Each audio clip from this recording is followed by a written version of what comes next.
Okay, so we're going to do a quick, 10-minute video, let's say, about the biggest question that people have when they sell to a cash investor or cash buyer.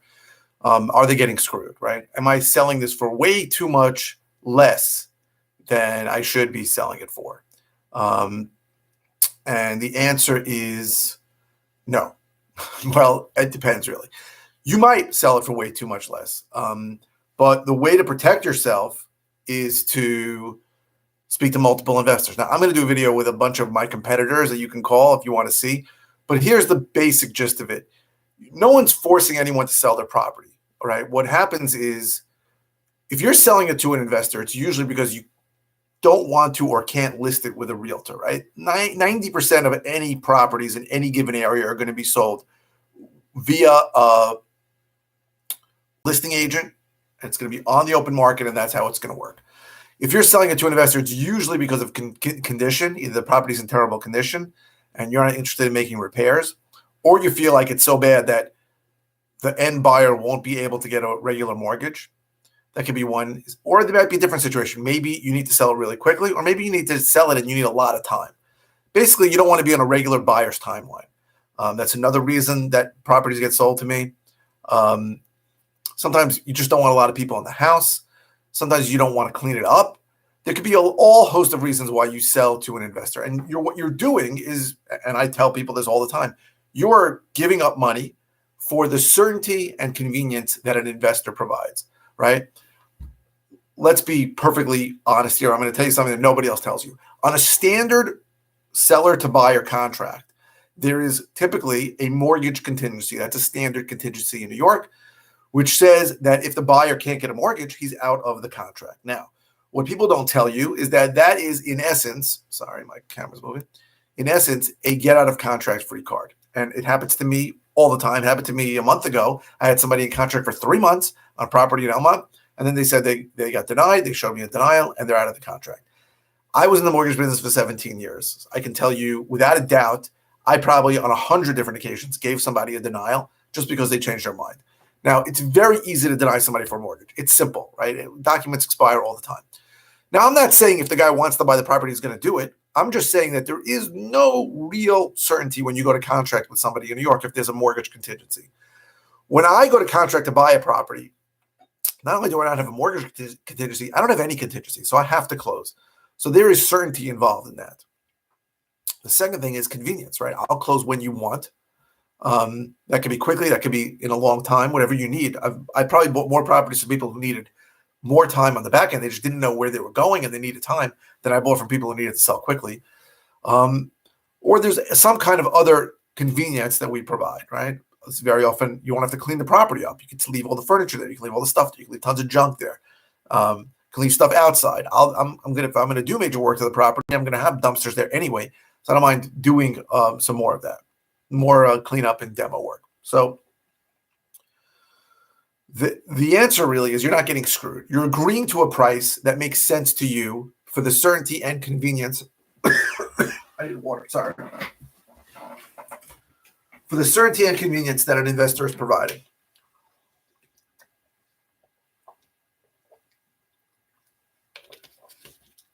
Sorry. So you completely understand that that's what's going on. I mean, it's not like somebody's coming in there twisting your arm and saying, the house is worth X. I'm going to buy it for, 80% of X. So I think it's important to understand that even though you're going to take less money for the house when you sell it to an investor, you are getting advantages to it. Now, if those advantages are not worth the money, then don't sell it to an investor, right? And I tell people all the time, I probably say 2 to 3 times a week, I go into a house and I say, it makes no sense for you to sell this property to an investor, not to me or any investor.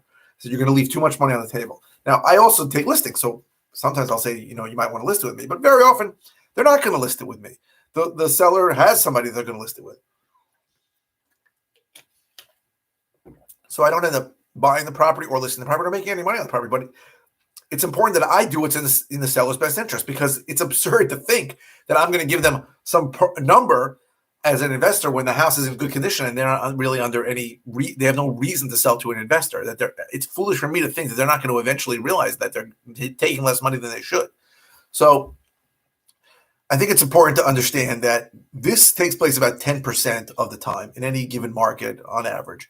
So 90% of the properties get sold via listing with an agent on the MLS, the multiple listing service, and and are on the open market.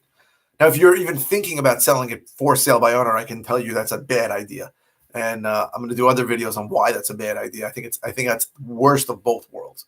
Not that you won't get lucky. You might get lucky. Somebody sees your FSBO for sale by owner, pays you what you want, and that's actually the right price. But typically in today's market, I've seen a lot of people who've picked prices that are significantly lower than what they can get.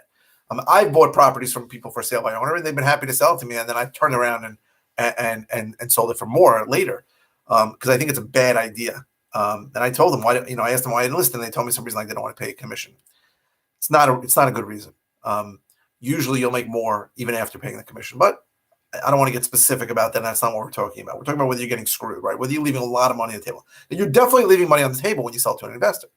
But it's the question you have to ask is whether the certainty and convenience that a seller provides is worth that money. That's it. That's the simple question. And if it doesn't make sense, then don't sell it to an investor. No one's forcing you to sell to an investor ever. So it's important that I think, people yell at me every day or week and say, you're a scam artist. You're trying to make a quick buck or something stupid like that. Listen, as an investor, I take on risk, right? And I spend my own money to buy properties, and I very often to fix them up and take a lot of risk on as to how much that work is going to cost, how long that work is going to take, and what the market for the property is going to be when I finish doing the work. And I know we're 12 years, coming on 13 years into really an upcycle, so things have gone well, but that's going to change, right? It's not going to last this way forever. And the truth is that I am willing to put my money where my mouth is, make an all cash offer with no contingencies, and buy the property under the terms that the seller wants.